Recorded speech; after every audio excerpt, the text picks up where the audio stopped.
President Donald Trump has blasted Ukrainian President Volodymyr Zelenskyy on social media, labelling him a dictator without elections, while repeating false claims that Ukraine is to blame for Russia's invasion.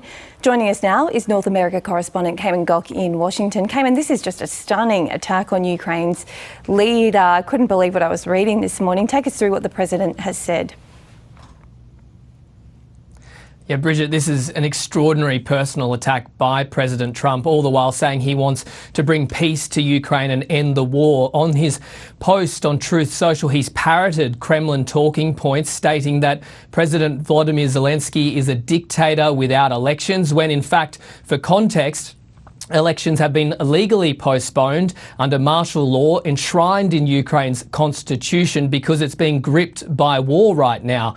He also attacked Zelenskyy's popularity. He said he's done a terrible job as leader and he wants to continue on the US funding gravy train. But just yesterday, he also wrongly claimed that Ukraine started the war when in fact it was Russia that launched its full-scale invasion into Ukraine nearly 3 years ago after years of aggression after it annexed Crimea in 2014. So this post was incredibly critical of Ukraine's leader, but there's been no criticism from Trump about Vladimir Putin. In fact, in the last week, he's praised him several times.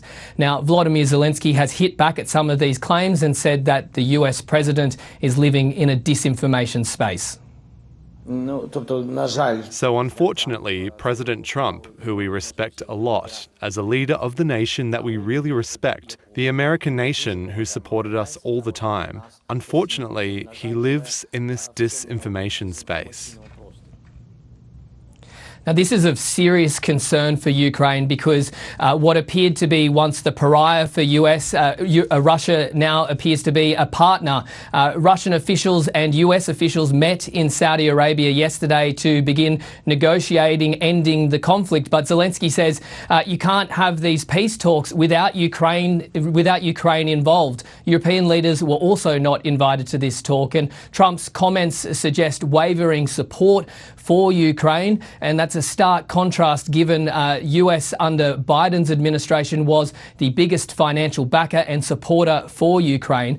Now, President Trump has promised, and he promised to do so on the election campaign, that he would end this war. In fact, he wrongly claimed he could do so in 24 hours of being re-elected.